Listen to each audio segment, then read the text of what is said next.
There has been a slight increase in the population of Swaziland compared with the previous census.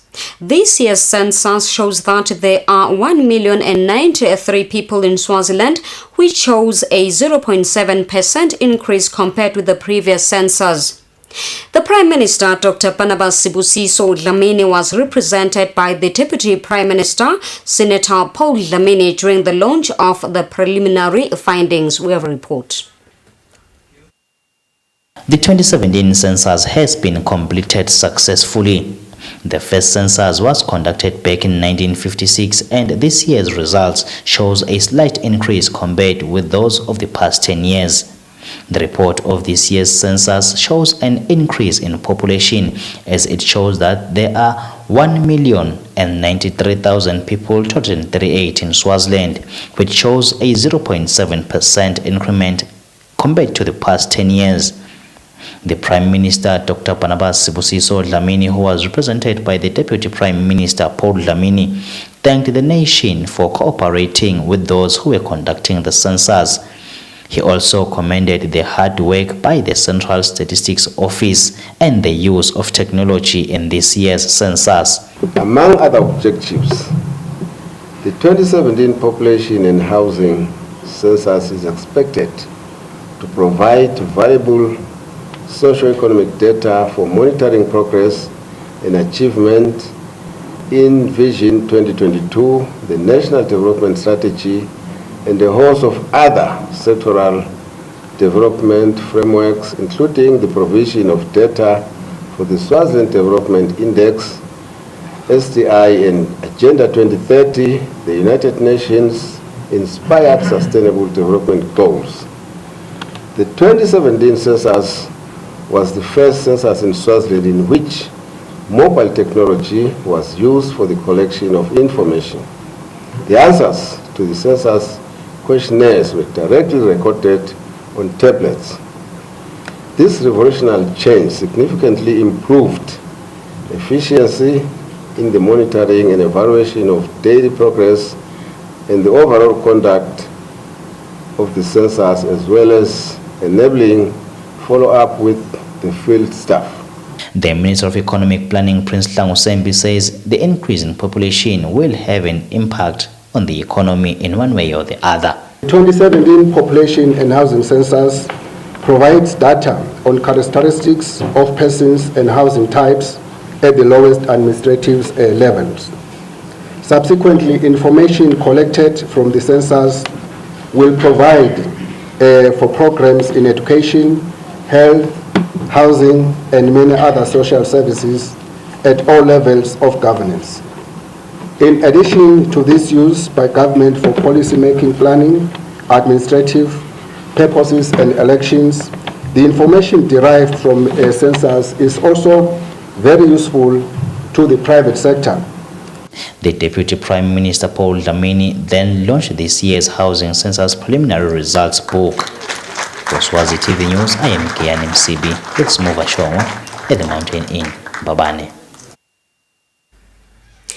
The Prime Minister, Dr. Sibusiso Dlamini, says the drive to faster growth in the number of Swazis, male and female, who are into commercial agriculture is an urgent one.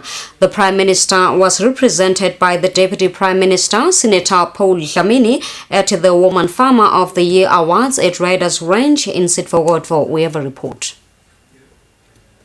Woman Farmer of the Year competition, which is organized by the Women Farmer Foundation, was founded in 2007 by Mrs. Sonia Paiva, and this year the competition is celebrating 10 years of existence. The competition serves as a motivation and as an encouragement to women to work hard in their agri-businesses. The 10th edition of the Women Farmer of the Year was held at the Riders Ranch in Sitford, and it was praised by the Prime Minister, who was represented by his deputy, Senator Paul Dlamini. The Prime Minister, in his speech, which was read by the Deputy Prime Minister, said they should repeat their gratitude to Mrs. Paiva for her initiative in pioneering and continuing to support the competition. The Premier says the collaboration between government and the Women Farmer Foundation has gone from strength to strength, with the appeal and profile of the competition rising each year. He says women farmers are continuing to take an increased interest in the contest. Last year, the number was 232. And this year, we have a total of 308 women farmers competing for the coveted first prize. Once we achieve that kind of momentum, the competition has the potential to snowball. Since we have not had snow in Swaziland since 1997, perhaps I should explain that the snowball effect is one where the increased momentum in an activity attracts a substantially greater degree of interest. Not only has the level of interest grown to an impressive degree, but it is reported that there has also been a significant improvement in production and its sustainability.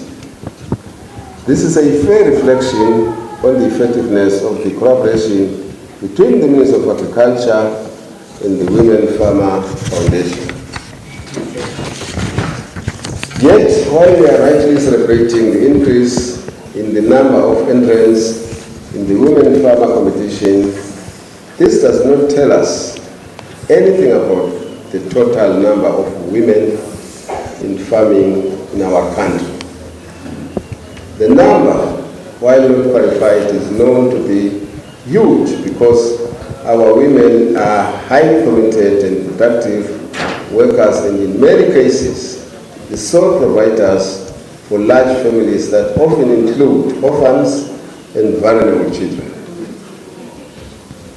But most of these women farmers are in subsistence rather than commercial farming, invariably limited by the available resources.